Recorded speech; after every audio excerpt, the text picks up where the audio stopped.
el versículo 1, vamos a mirar.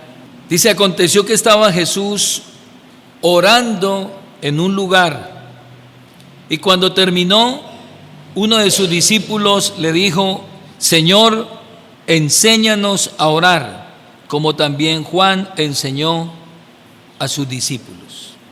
Vamos a meditar hoy en la oración modelo que Jesús hizo, pero más que mostrar la oración modelo, es mostrar al modelo de oración.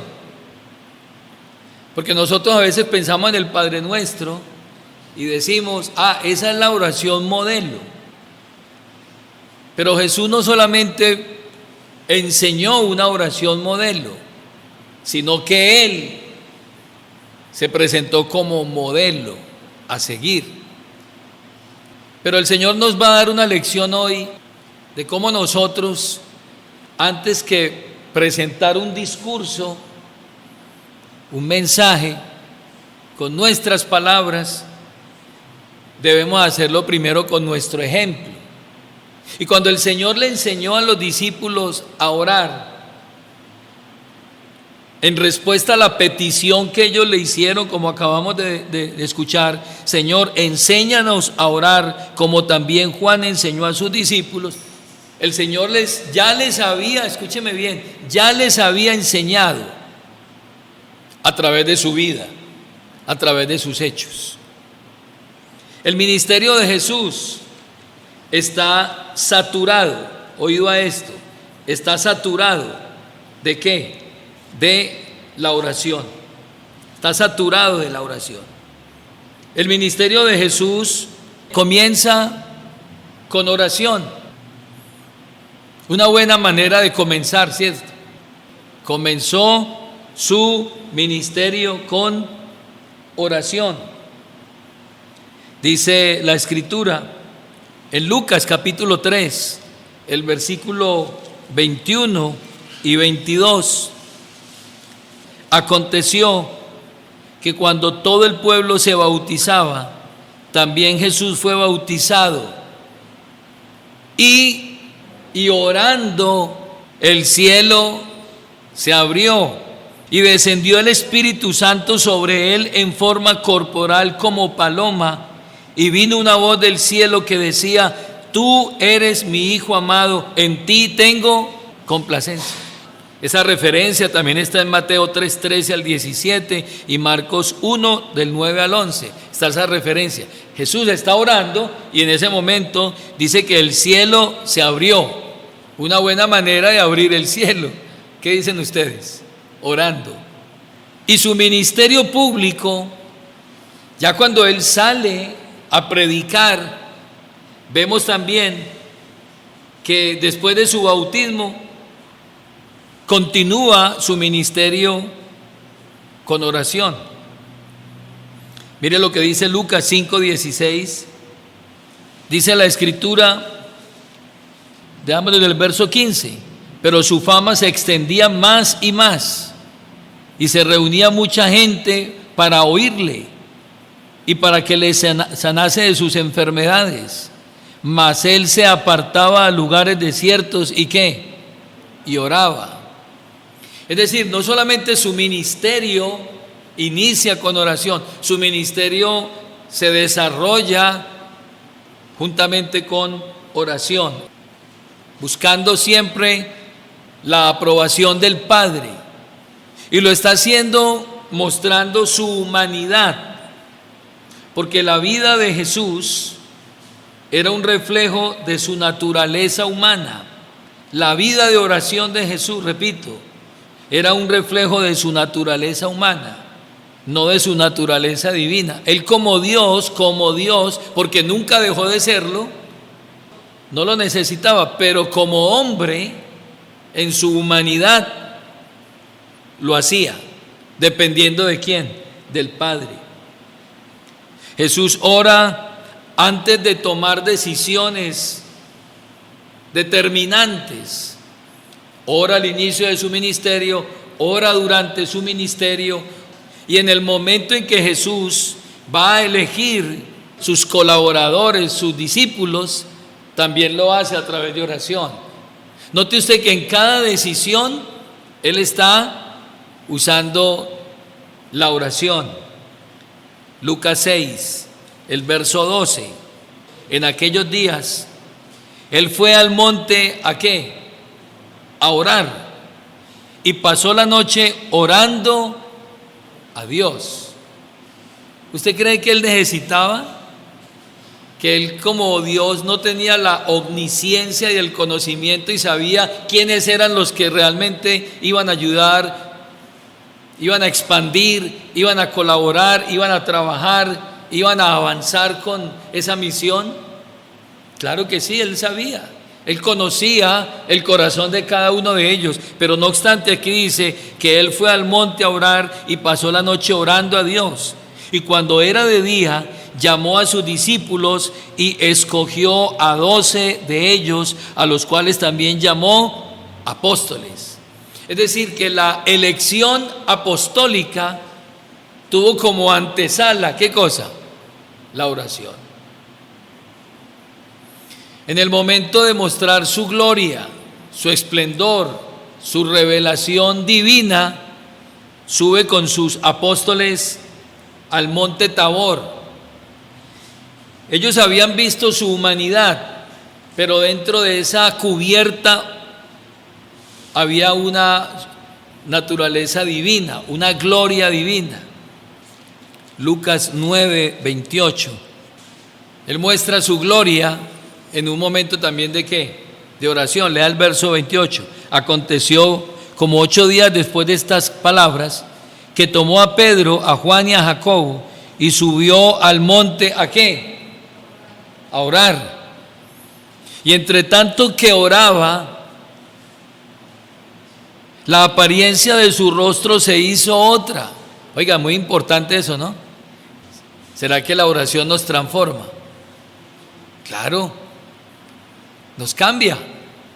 Y entre tanto que oraba, la apariencia de su rostro se hizo otra, y su vestido blanco y resplandeciente. Y aquí 2 varones que hablaban con él, los cuales eran Moisés y Elías, quienes aparecieron rodeados de gloria y hablaban de su partida que iba a Jesús a cumplir en Jerusalén. Mientras está allí orando, se muestra su gloria.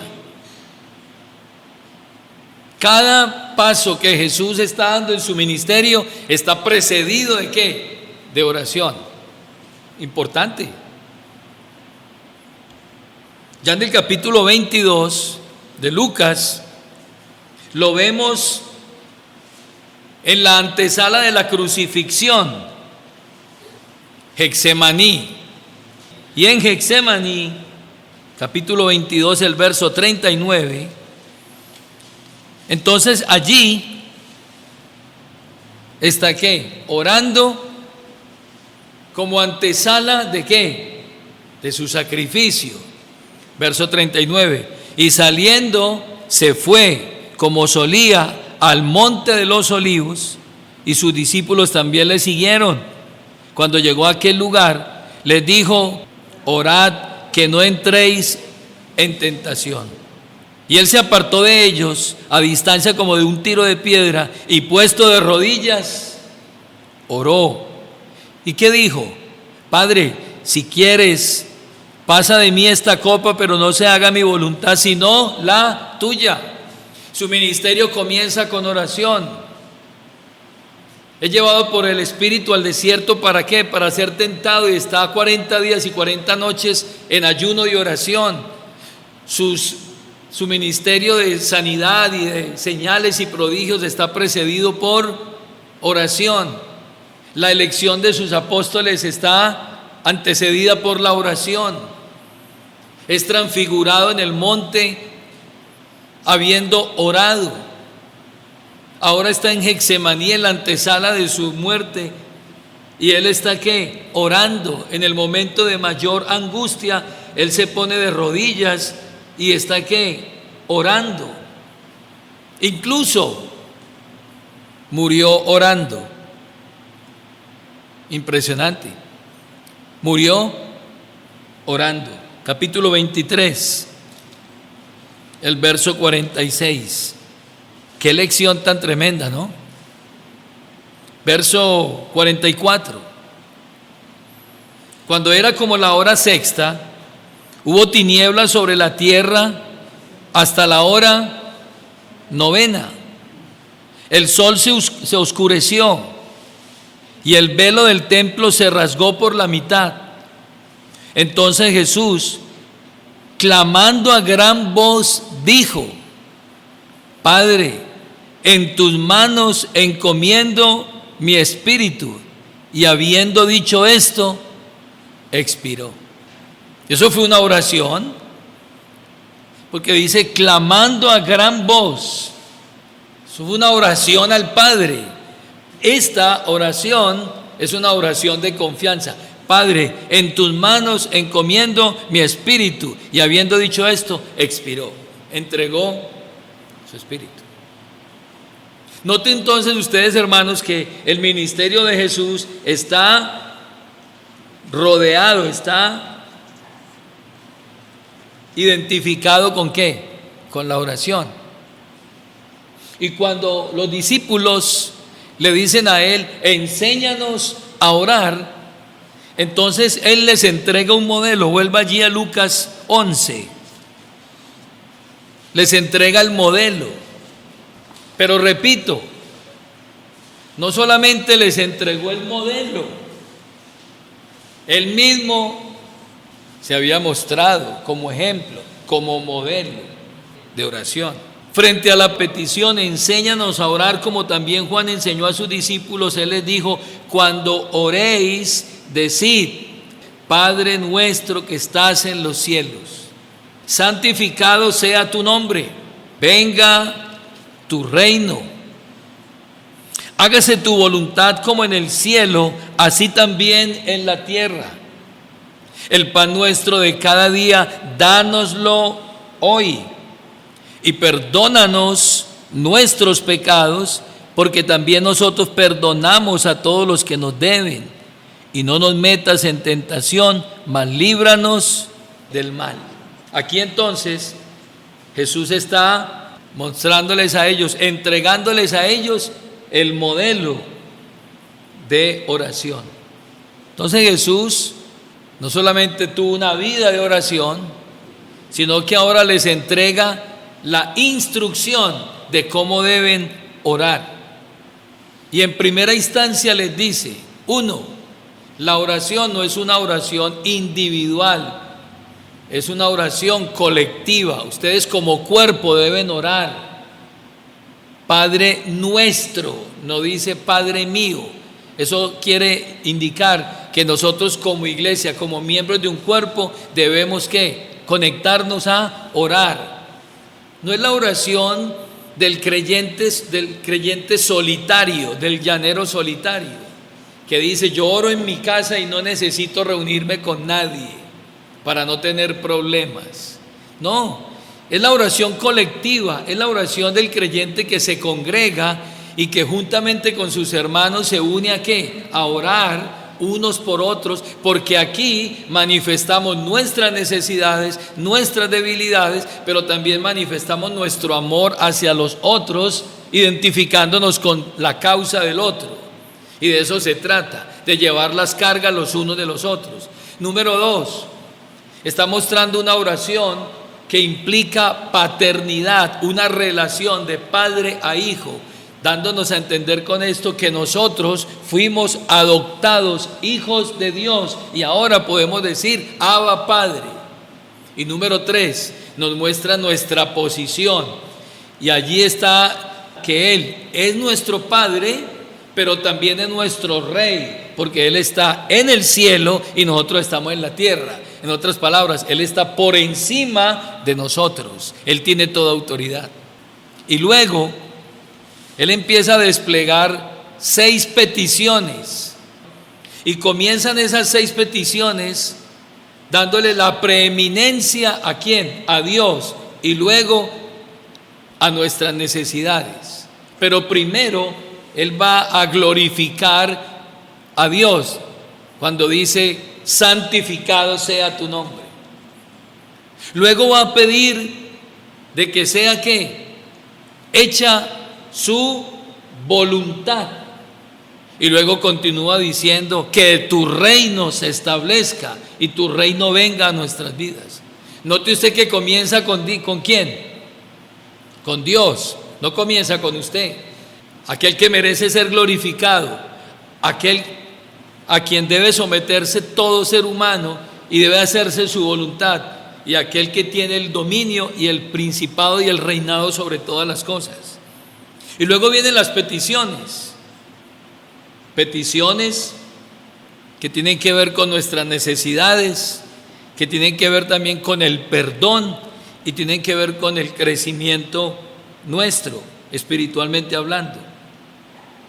Entonces vamos a ver a Jesús, que Él comenzaba sus oraciones dirigiéndose siempre a Dios como Padre. Jesús les va a enseñar a ellos cómo se debe orar, pero Él ya les ellos ya habían escuchado a Jesús orar en muchas ocasiones dirigiéndose a Dios como su Padre. Por eso les va a enseñar cómo es que se hace. Lucas 10:21 dice este versículo: en aquella misma hora Jesús se regocijó en el Espíritu y dijo: yo te alabo, oh Padre, Señor del cielo y de la tierra, porque escondiste estas cosas de los sabios y entendidos y las has revelado a los niños. Sí, Padre, porque así te agradó. ¿Qué está mostrando allí? Comunicación entre el Padre y Él como el Hijo de Dios. Ahora les va a decir: el mismo Padre mío es el Padre de ustedes. Ustedes le van a llamar Padre nuestro que estás en los cielos. Siempre Jesús en su oración tuvo en cuenta la gloria del Padre. Escuche bien, esto es importante. Siempre la oración de Jesús va a tener una constante: la gloria ¿de quién? De su Padre Celestial. Y lo vamos a encontrar repetidas veces.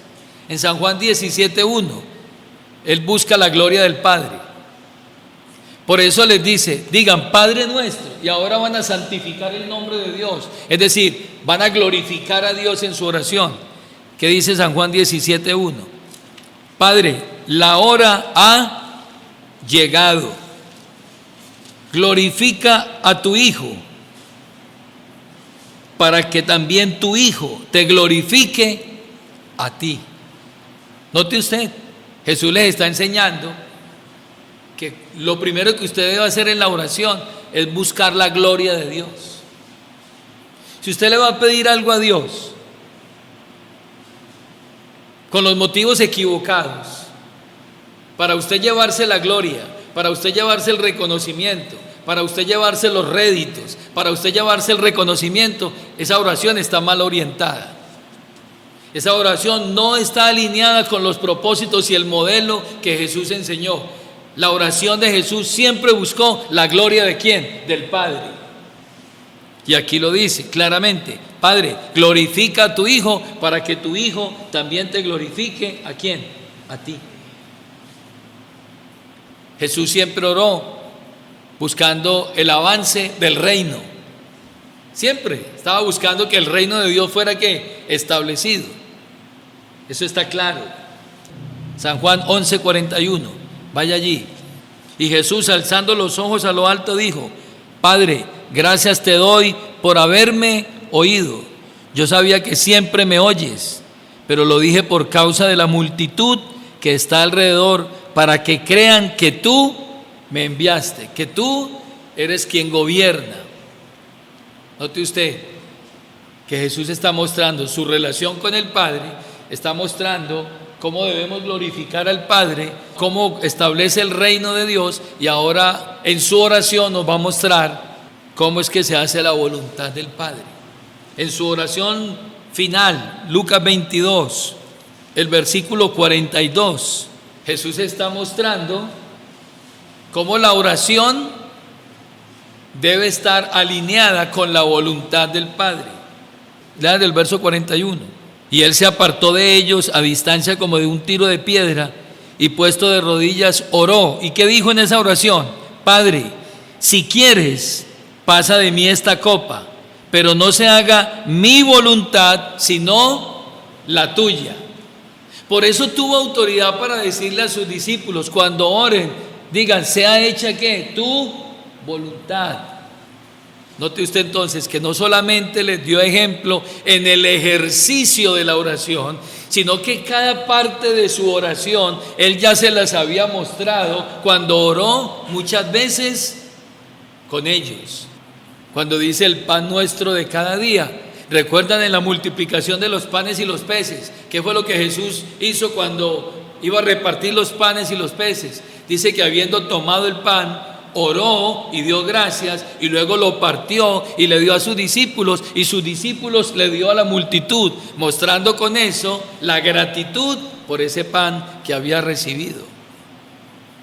¿Recuerdan cuando Jesús le dijo a Pedro, Satanás te ha pedido para zarandearte como a trigo, pero yo he pedido que no falte que tu fe? Está pidiendo que en medio de la tentación, Pedro sea guardado de la tentación. Entonces, aquí encontramos un modelo perfecto de oración. En este momento, entonces, cuando nosotros hacemos nuestra oración de acuerdo al modelo de Cristo, entonces estamos alineándonos con la oración del intercesor por excelencia, que es el Señor Jesucristo. Hoy Cristo está intercediendo por nosotros. Escuche bien, vaya allí a Romanos capítulo 8, el verso 34. Esta oración sumo sacerdotal intercesora, cuando nosotros nos alineamos con el modelo enseñado por Cristo en el Padre Nuestro, nos estamos alineando con la oración intercesora de Cristo.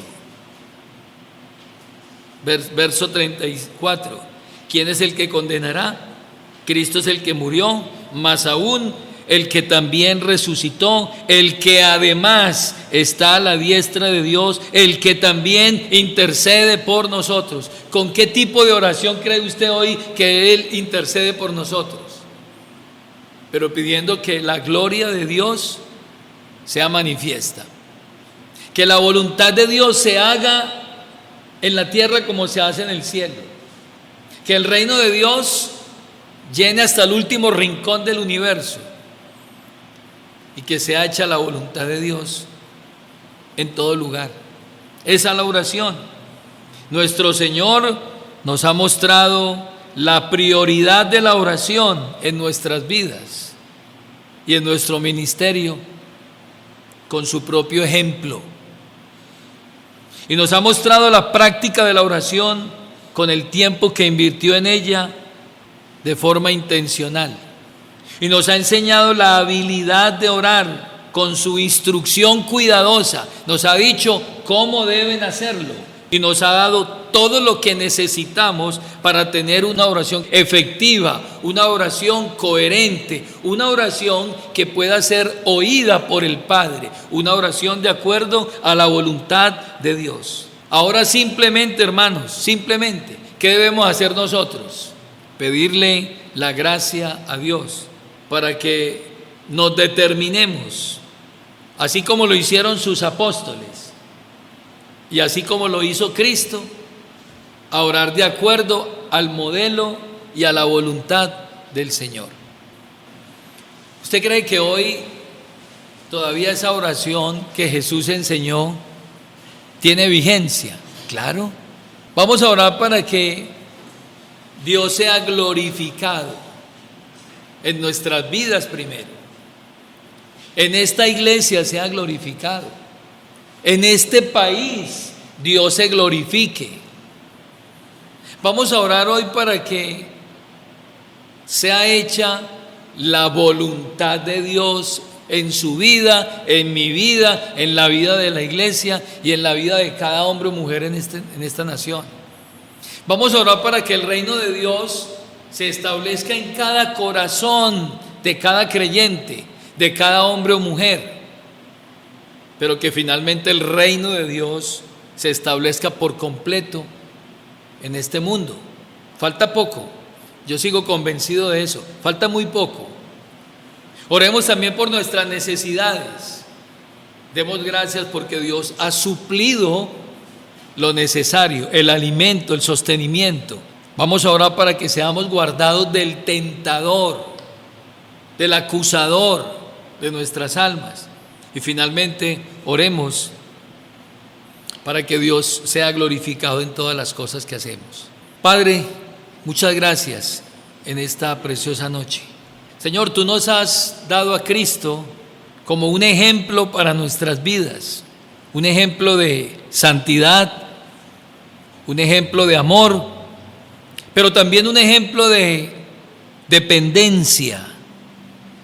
Y aunque Él, siendo Dios, podríamos decir que no lo necesitaba, pero en su humanidad nos enseñó cómo hacerlo. A lo largo de todo su ministerio, Él mostró la dependencia absoluta a ti, Padre. Y en cada expresión, en cada oración que Él pronunció, habló de tu gloria, habló de tu voluntad, habló de tu reino y habló de que tú eres el proveedor, el sustentador y el guardador de todas las cosas, de nuestras vidas. Permite, Señor, que teniendo en cuenta este modelo que exalta tu gloria, pide tu voluntad y espera que tu reino sea establecido, nosotros podamos confiar en ello, para luego pedirte, Señor, por nuestras necesidades, nuestras peticiones en nuestra vida mientras estamos aquí. Gracias por la vida de cada hermano en esta noche.